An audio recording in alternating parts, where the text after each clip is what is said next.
Ouais, salut à tous, j'espère que vous allez tous bien. Donc voilà, il y aura pas mal de débrief malheureusement de France féminine contre Pologne féminine. Donc si c'est soldé sur un score de 4-1 pour l'équipe de France féminine. Et je vous ai dit, j'ai tourné plus de 20 fois et à chaque fois j'étais mort. Ou alors il manquait un mot, ou il y avait des contresens. Et faire un débrief quand t'es archi fatigué, c'est pas le meilleur élément. Mais en tout cas, félicitations à tous et continuez ainsi. Salut à toi qui me regarde dans cette vidéo, j'espère que tu vas bien. Moi en tout cas ça va. Cette fois-ci j'ai la forme par rapport à hier où je devrais sortir le débrief, mais c'était d'une qualité à laisse tomber que je me perdais dans mes mots et tout. Voilà, les gens ne vous disent pas, mais les débriefs, c'est une question de qualité. Et s'il y a un moindre détail qui n'est pas de qualité, il faut tout recommencer. Hier j'étais KO, aujourd'hui c'est un autre jour. Quel hier j'étais KO? C'était dans les minutes 45, donc c'est la continuité de la journée du dimanche. Voilà, on a dormi, tout ça, mais bon, on va pas raconter notre vie, on n'est pas là pour ça. Donc, débrief du match de football de l'équipe de France féminine qui a joué hier soir du côté de Reims face à la Pologne féminine. Victoire 4-1 avec un doublé de Katoto, un but de Karchaoui, un but de Dani. Non, franchement, on a vu des belles choses, tout ça. On a vu de l'animation, on a vu que le ballon circulait bien, on a vu des prises d'initiative. Non, franchement, top, top, top. Et franchement, je pense que même le score aurait pu être même un score de tennis et tout. Mais bon, on s'est limite déjà à 4-1, c'est très bien. L'équipe de France est actuellement première de sa poule des éliminatoires de la Coupe du Monde 2027 au Brésil avec 6 points et une différence bien évidemment de plus 4. Et on ne parle pas des plus 4 de Mouno, on te parle des différences. Différence, donc le but marqué et but encaissé. Voilà.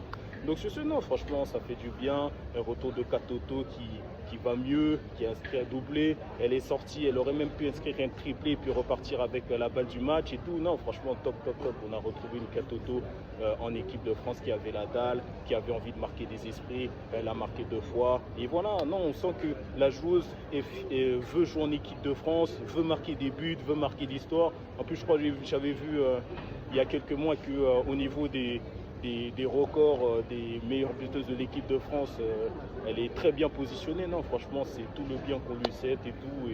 Et on espère qu'elle va battre ce record. Et c'est tout à fait possible, hein, parce qu'elle n'a que 27 ans, je crois, de mémoire. Et elle a encore le temps de briller en équipe de France au poste d'attaquante de pointe. Et on va parler bien évidemment du côté gauche, donc Baltimore qui a été reconduit encore une fois au poste d'arrière gauche. Ben, franchement, une prestation top de sa part et je pense que c'est la meilleure alternative au poste d'arrière gauche, à savoir que Selma Bacha n'était pas disponible parce qu'elle était blessée lors de ces 2 matchs de rassemblement, l'Irlande il y a quelques jours et hier du coup face à la Pologne féminine. Et Baltimore a bien assuré l'intérim. On voit que Bonadei teste des trucs et on voit que ça paye. Ça paye.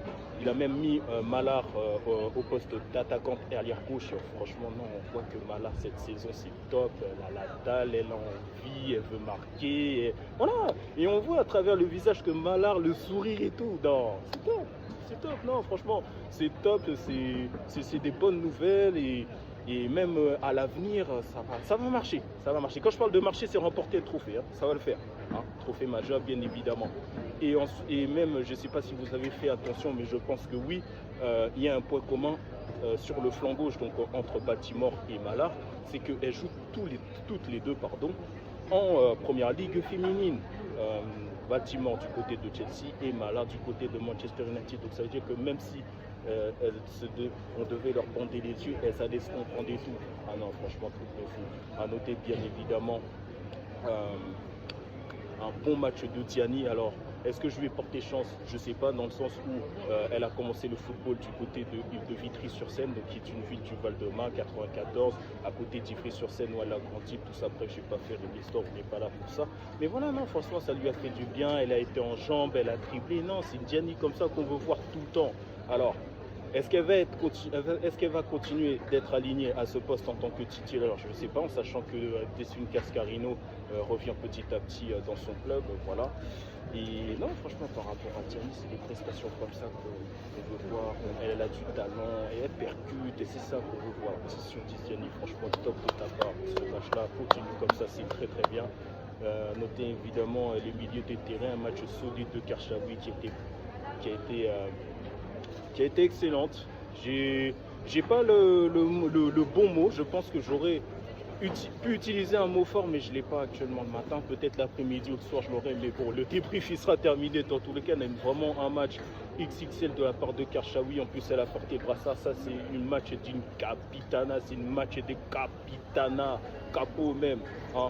Bon, j'ai le brassard, je l'ai oublié chez moi. Mais bon, elle a fait un match de guerrière. Et en plus, même le second but, tout ça, elle a frappé du pied gauche. Pas. Bon, sauf qu'on a appris que la balle a été touchée à la fois par Katoto. Du coup, Karchaoui a pu inscrire un pénalty. Heureusement, elle n'a pas fait comme Brahim Diaz avec le Maroc contre le Sénégal. Mais voilà, non, franchement, c'est de bon augure. On voit que depuis le début de l'année 2026, elle va mieux, que ce soit au niveau de son club, que ce soit même les partenariats qu'on voit qu'elle est en train d'établir via ses stories Instagram et même ses posts Instagram. Elle est heureuse, elle est de renouveau heureuse et c'est ça qu'il faut pour que l'équipe de France puisse aller de l'avant. Bon, on a vu que la numéro 8 de l'équipe de France a fait un bon match. Elle a contribué au deuxième but. À un moment donné, elle a glissé, on n'a pas compris. Est-ce qu'elle a mis les fers, est-ce qu'elle a mis les boulets, je sais pas, bref. Mais dans tous les cas, que ce soit elle, que ce soit Karchaoui, on tentait des frappes de loin, ça ne passe pas. Donc prochainement, je pense que ça va passer, ça ira au fond des filets. Donc peut-être qu'il faut appeler Pape Gueye parce que Pape Gueye, pour l'instant, est le joueur actuel qui s'est frappé de loin. Et franchement, c'est beau. Et en plus, Pape Gueye, c'est un gaucher, donc Karchaoui gauchère. Donc je pense que si les deux se contactent, tout ça, Pape Gueye va lui donner les conseils et elle va suivre, elle va marquer. Voilà, non, franchement, top, top, top. Qu'est-ce que je peux dire d'autre? Il y a eu Samba qui a joué, qui a plutôt fait son match. Il y a Maël qui a fait une erreur, mais bon, comme le score est de 4, on ne va pas en parler. Hein. Le plus important, c'est la victoire, la cohésion de l'équipe. On a pu voir que le coach a effectué des changements intéressants, qui a donné du temps de jeu à Moguedek, à Gago, à Bussi, à Matteo, aussi à Sangaré Wassa, que je lui adresse un bonjour. Et voilà, non, franchement top. Et même le fait d'aligner Dongala arrière droit titulaire, non, franchement c'est top. Le coach apporte enfin des alternatives, un peu de nouveauté dans cette équipe de France féminine. Après, on aurait voulu voir un peu la joueuse Ebailin qui joue du côté du PSG féminine et qui est une génie, mais c'est encore trop tôt. Donc Bonaté s'est dit que voilà, il fallait faire rentrer petit à petit les nouvelles joueuses et ne pas les faire cramer. Donc sur ce, je vous souhaite à tous un très beau dimanche et un très bon visionnage. Je pense que le moment où je fais actuellement ce débrief, il doit être dans les 9h et quelques. Elles doivent être en train de prendre le petit déjeuner ou alors elles sont dans le car en direction de l'aéroport pour rentrer du côté de Paris et ainsi rentrer chacune dans leur club. Allez, sur ce, pour la catégorie féminine, je vous donne rendez-vous lors du prochain rassemblement international qui aura lieu, je crois, de mémoire, courant, je crois, fin mai, début juin. Allez, merci à tous, bon dimanche et on aime tous le football. Bye bye. Ouais, j'allais oublier le point le plus important de cette vidéo et c'est même pas dû au football. Hein. C'est qu'en ce 8 mars, c'est la journée internationale des droits de la femme. Donc, je le souhaite à toutes les joueuses de l'équipe de France, au personnel féminin qui est dans les staffs de l'équipe de France, et technique, et médical, tout ce que vous voulez, et à toutes les femmes de France. Cette journée est pour vous. Merci à tous et à la prochaine.